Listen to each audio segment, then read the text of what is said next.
Hallo und herzlich willkommen bei einer neuen Folge bei den Angsthasen auf Weltreise. Wir sind jetzt in Neuseeland, genauer gesagt in Auckland. Und wir nehmen euch heute mal mit zu den schönsten Sightseeing-Objekten, die ihr euch hier so anschauen könnt. Außerdem haben wir noch ein paar Tipps zu Auckland City, also bleibt dran. So, nach 2 Tagen Fliegen und 3-mal Umsteigen sind wir nun endlich in Neuseeland angekommen. Und es ist Wahnsinn, wir merken sofort, die Luft ist total schön sauber und klar und nicht so staubig wie in Indien. Kontrastprogramm für unsere Lungen. Und jetzt steigen wir direkt beim Flughafen in den Bus, in die Busnummer 38, in die Innenstadt zu unserem Hotel.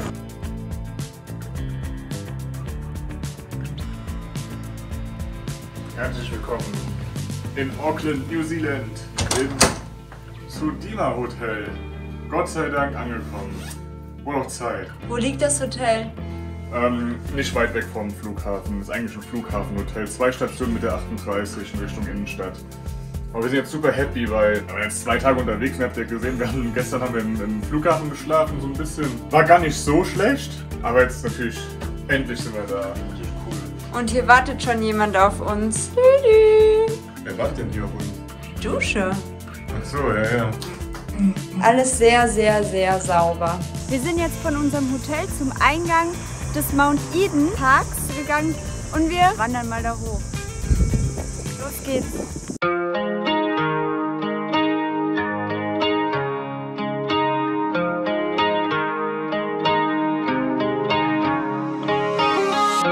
Tell me, mother, did you miss me when I broke free? Das Schöne an Neuseeland ist, hier gibt es keine gefährlichen Tiere, vor denen wir Angst haben müssen. Wahnsinn, das ist mitten in der Stadt, gell? Where I long to belong. Guckt euch mal dieses grüne Gras an und einfach so viel Natur mitten in der Stadt. Like Juliet, on my way to meet my lover, a dream uncovered.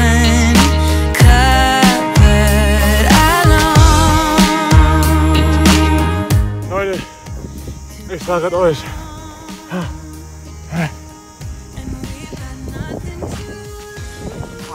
Ich bin kompletter Arsch. Aber liegt daran, weil ich noch glaube ich, ein bisschen am Heilen bin. Um ehrlich zu sein, vom Smog aus Indien. Ich glaube, der hat sich gerade auf meine Lunge gelegt. Aber es wird immer besser.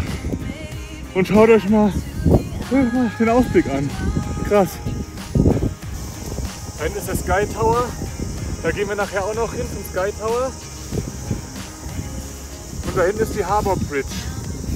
Aber die sieht man jetzt gerade von hier aus nicht, die Harbour Bridge. Wahnsinn. Missed you. I've been on a million journeys, trying to find me alone, to belong. Jetzt gehen wir noch da hoch auf die Aussichtsplattform.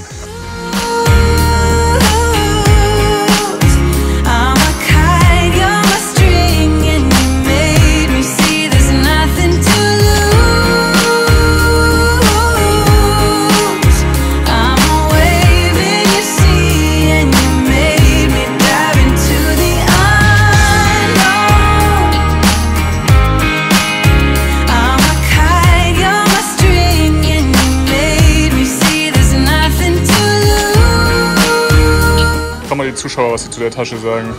Liebe Zuschauer, was sagt ihr zu dieser Tasche? Ich brauche dringend eine neue.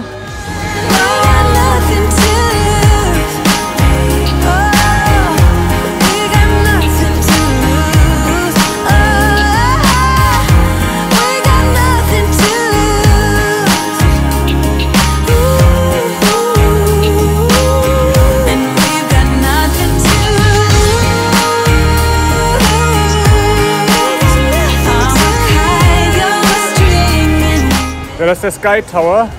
Eben noch von Mount Eden gesehen, jetzt ganz nah. So, wir haben uns jetzt noch was ganz Tolles gekauft. Erstmal Plug-in, weil wir den noch nicht hatten. Neuseeland und Australien nochmal ganz besonders. Dann was richtig Feines. Tamagotchi. Lina wollte ihn unbedingt haben, weil wir vorhaben, uns einen Hund zu holen und dann kann sie schon mal üben, den Füttern und allem. Auckland Shopping in der Queen Street.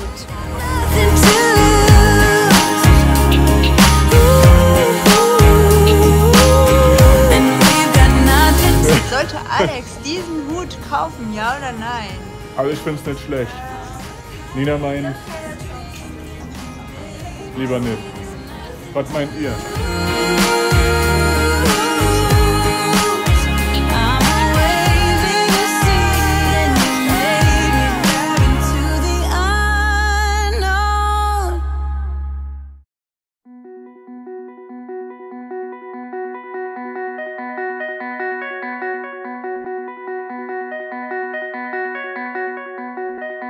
Willkommen in Viadukt Harbour. Von hier aus kann man auch toll eine Wal- und Delfin-Tour unternehmen.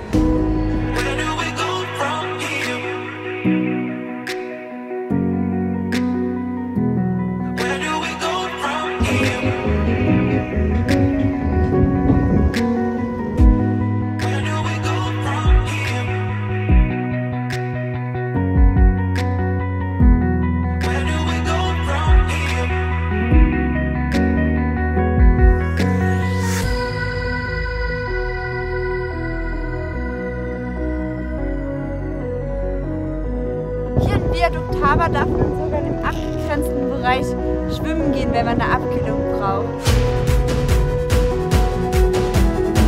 So, wir machen es jetzt auf zur Harbour Bridge.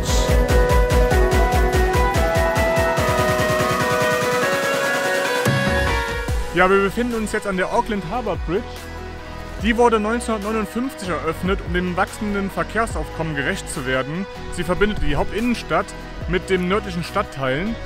Und zuerst wurde sie nur mit 2 Spuren gebaut. 10 Jahre später schon aber war der Verkehr wieder so drastisch gewachsen, dass man sie ergänzt hat um 2 weitere Spuren auf jeder Seite, sodass jetzt insgesamt 8-spurig ist. Und das kann man, wenn man unten drunter durchläuft, sogar noch sehen. Da sieht man so einen kurzen Spalt, wo die restlichen Brückenteile angebaut wurden. Vermute ich zumindest. Bevor die Brücke eröffnet wurde, musste man die Fähre nehmen, um von Süden nach Norden zu kommen. Oder aber man ist einen Umweg gefahren, ganz außen drumherum um die Bay. Und der war ungefähr 40 Kilometer lang. Also die Brücke hat den Alltag deutlich erleichtert.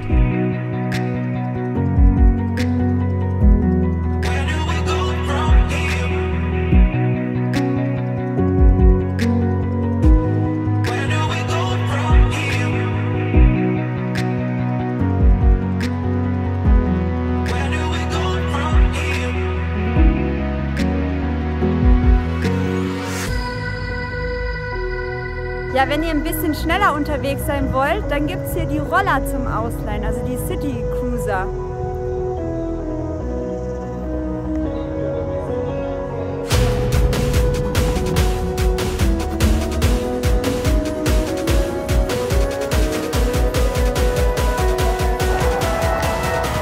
Ja, wir haben jetzt gerade hier die App runtergeladen, Beam, die man braucht für diese Roller hier. Haben uns da jetzt verifiziert und jetzt fahren wir mit dem Roller zum Sky Tower, bevor der schließt. Auf geht's!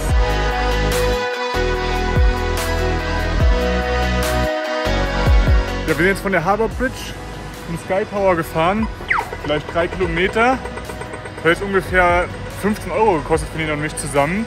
Finde ich ein bisschen happig für die Roller. Stimmt gar nicht, 57 Neuseeland habe ich bezahlt. Wie viel? 57 neuseeländische $7,50 Dollar. Ich habe 12 € bezahlt. Okay.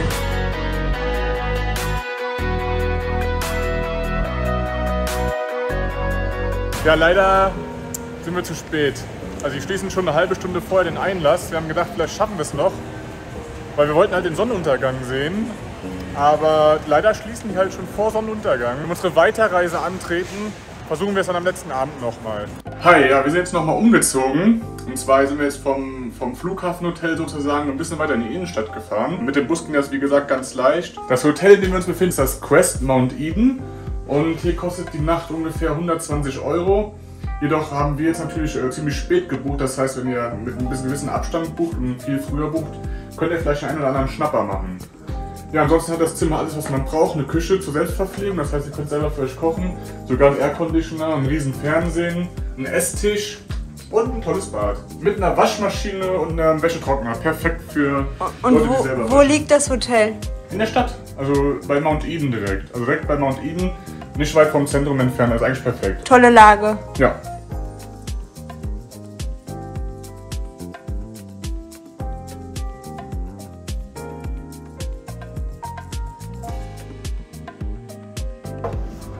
Guten Morgen in Neuseeland. Morgen aus Auckland. Ja, gestern sind wir dann von unserem Flughafenhotel hier jetzt ins Neue in die Innenstadt gezogen. Dafür mussten wir uns eine Hauptkarte holen. Die kriegt man am Flughafen in diesem Take-Home-Shop. Kostet 5 €, die könnt ihr schon aufladen und damit könnt ihr dann super günstig mit dem Bus hier durch Auckland fahren. Wir haben die jetzt gestern genutzt, glaube ich, für ungelogen 5 oder 6, 7 Fahrten und haben vielleicht 3 neuseeländische Dollar bezahlt, was ungefähr 1,70 € oder so ist. Also super günstig. Und dann waren wir noch kurz einkaufen, haben jetzt mal keine Aufnahmen von gemacht in dem Westfield Newmarket Shopping Center. Auch das auf jeden Fall, wenn ihr vor Ort seid und shoppen wollt, könnt ihr da vorbeischauen. Wieso sieht's denn hier so voller Wäsche aus? Nina hat gestern mal alles durchgewaschen, was sehr, sehr super von mir war. Oh, da werden aber die Feministinnen aufschreien. Nina hier alles gewaschen hat. Wenn der Alex gepennt hat. Okay.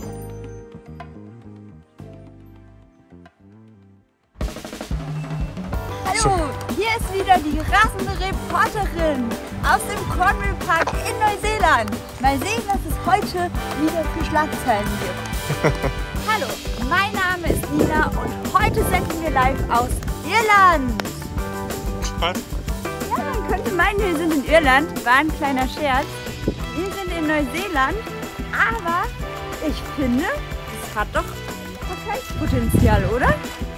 Schaut euch mal die grünen Wiesen an. Das ist doch Wahnsinn. Wer ist hier ein Hippie? Was ist mit dir los? Hast du irgendwas Falsches gefrühstückt? Hä?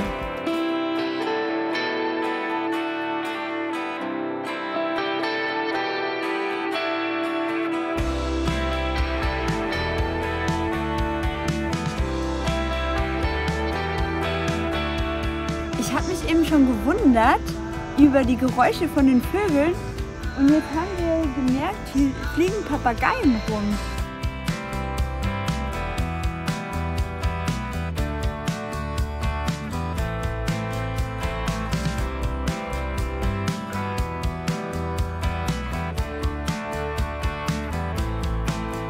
Oh, wir sind Rinder.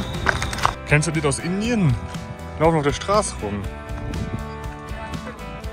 Straße ist gefährlicher als hier der Berg.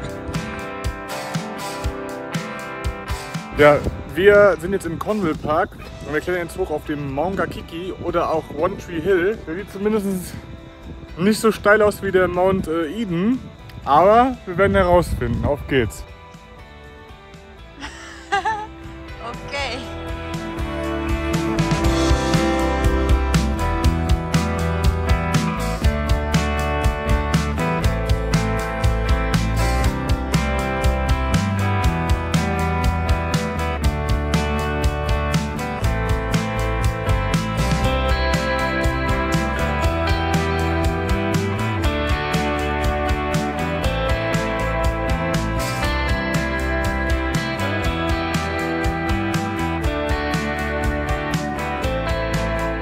Fast geschafft. Letzten Meter hoch zum Obelisken.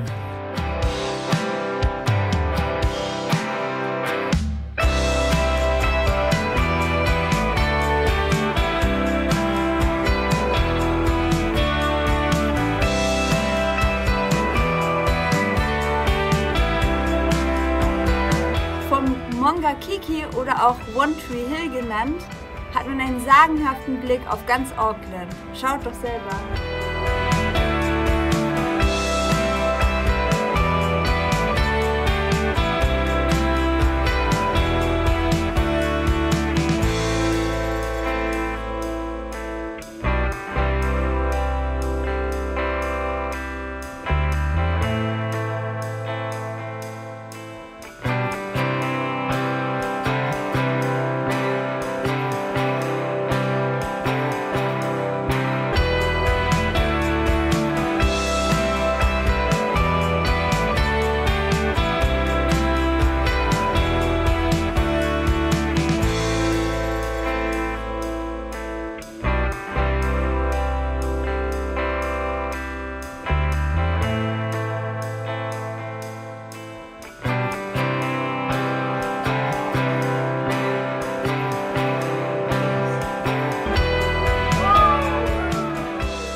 Popo. Almost it. Krass.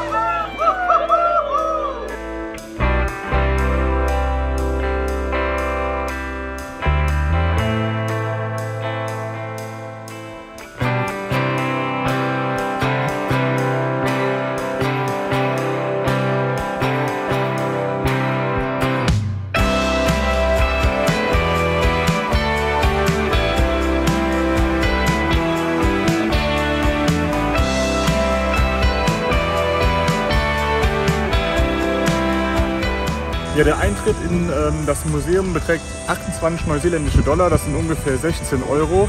Dafür kriegt man aber eine richtig Menge geboten. Ihr bekommt zum einen natürlich die Geschichte Aucklands präsentiert, auch die Geschichte der Maori hier in Neuseeland. Dazu noch zahlreiche andere Themen. Es gibt Zusatzausstellungen, es gibt Ausstellungen zum Thema Vulkane, es gibt Ausstellungen zum Thema der Natur hier in Neuseeland und in der zweiten Etage die Kriegsgeschichte Neuseelands. Viele verschiedene Themen, die da abgedeckt werden. Und ganz cool, in dem Museum ist viel interaktiv, das heißt, ihr könnt an vielem selber teilnehmen. Es gibt überall Stationen, wo ihr etwas machen könnt oder aber auch, wo ihr euch Kopfhörer aufsetzen könnt und einfach mal entspannt zuhören könnt.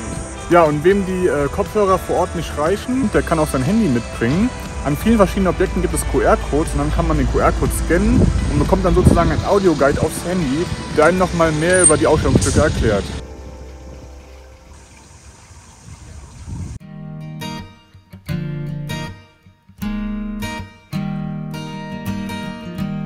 Ja, und damit kommen wir zu den Tipps für die heutige Folge.